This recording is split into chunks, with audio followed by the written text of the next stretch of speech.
Hello, welcome back. In the last video, we looked at coordinates and movements. In this video, we are going to explore one of the most important concepts in programming called loops. Now, if you are coming from our Scratch series, then this concept will be already familiar to you. But however, in this lesson, we are going to learn how to write loops using Python code, and we'll also explore the different types of loops available in Python. Let's dive in. Alright, so if you notice, I'm on the block interface, and the reason is because I want to refresh your memory on the blocks we have for making loops in the block interface. So if I go to control, we can see the repeat 10 block, which you can change to any number. We can see forever, which is an infinite loop. And we can also see this wait until, which takes a condition, is going to run until a condition is fulfilled, right? And we'll be able to do all of this using Python. So let's switch to the Python environment. I'm going to zoom in so that you can see the code I'm writing very well. Now, before I do that, I want to bring in a new sprite. I want to use a different sprite for this purpose. Let's use this girl walking. So I'll pick it and we're going to start writing our code. So there are two types of loop in Python. In the last video, we used while loop. Let's start with while loop again. While loop is good when we want to do something infinitely, or when we want to place a condition to stop the loop from happening when running it, right? So let's start with while loop, and we're going to say while. So this is the syntax. We're going to say while true because it's going to always be true. While loop must take in a condition. So let's say while true, and this is equivalent to forever loop. So I'm going to put a comment to explain this. Forever loop in Python. So this is how we can write a forever loop in Python. So we're going to say while true. We want to create the classic work cycle animation we created during the Scratch series. So we're going to say sprite.move. We're going to say 10. So this is how we do move 10 steps. And then in the next line, we're going to say sprite dot next costume.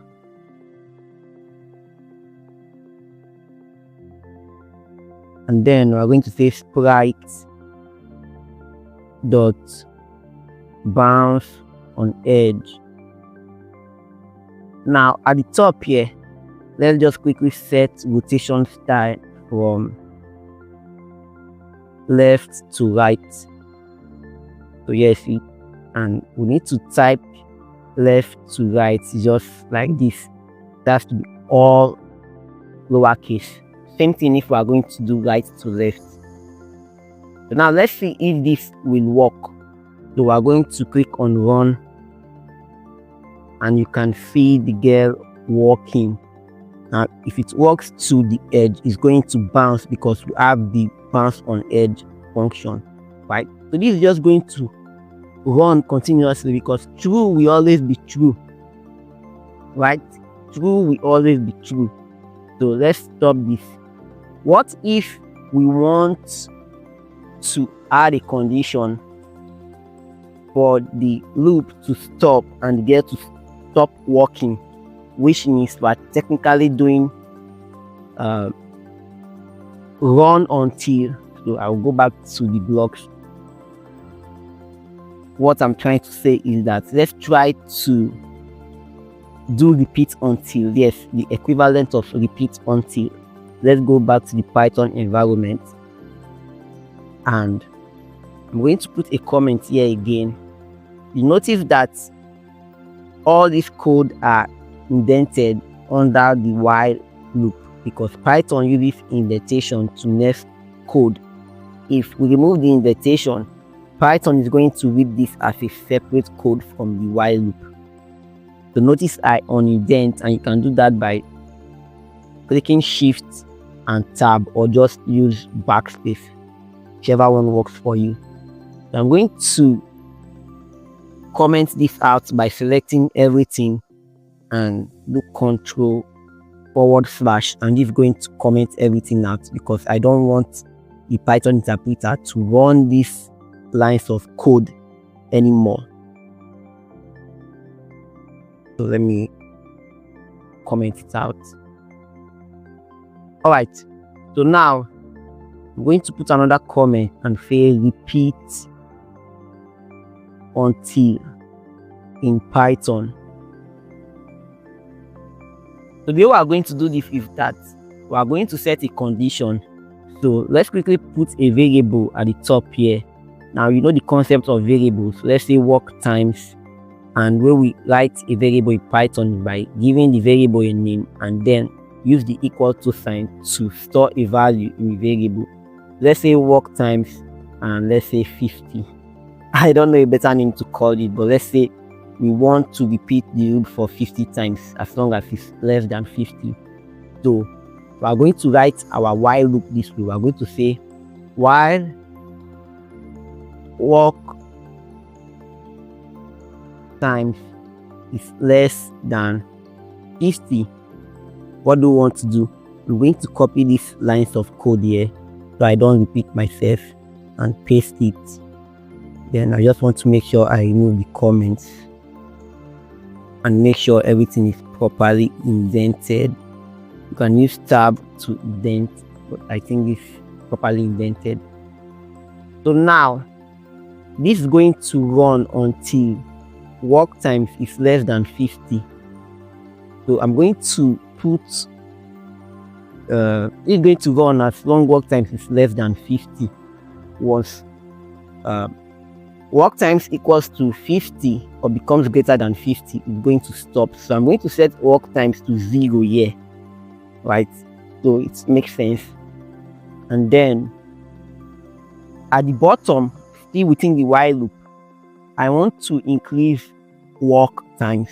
So I want to increase it in each iteration. So every time the loop runs, it's called an iteration. So I'm going to say work times, and we're going to do plus equals to 1. So you are going to be learning a lot of Python syntax along the line as we proceed. So this is how we can increase the value of this variable to the Python syntax, because it's a number. Then let's print this so that we know when work times get to 50. All right, so let's print work times. Now let's run the code and see if this works. To have an error, says while work times less than 50. Okay, so we made a mistake. While there should be lowercase, not capital letter. So let's run that. So you see how helpful so you can see it's logging the numbers on the terminal, so we can monitor if this code is truly working. If work times gets to 50, the girl is supposed to stop working. Let's see if that works. So immediately it gets to 50, I'm going to expand it. You can see 50 at the bottom here, and you can see that it's no longer working, right? So let me collapse it back. So this is how we can do repeat until. What if we want to run the loop for a specific number of times? You can also use this, right? This works for a specific number of times, but I want to show you the second type of loop we have in Python called for loop that we can use. I'm going to comment all of this out again. And we will write a for loop in Python is that we say for, and then we create a variable that is going to store the value for that iteration, right? Because we are iterating over and over again. So we're going to say I. For I, we have to iterate over something. Let's do something called range.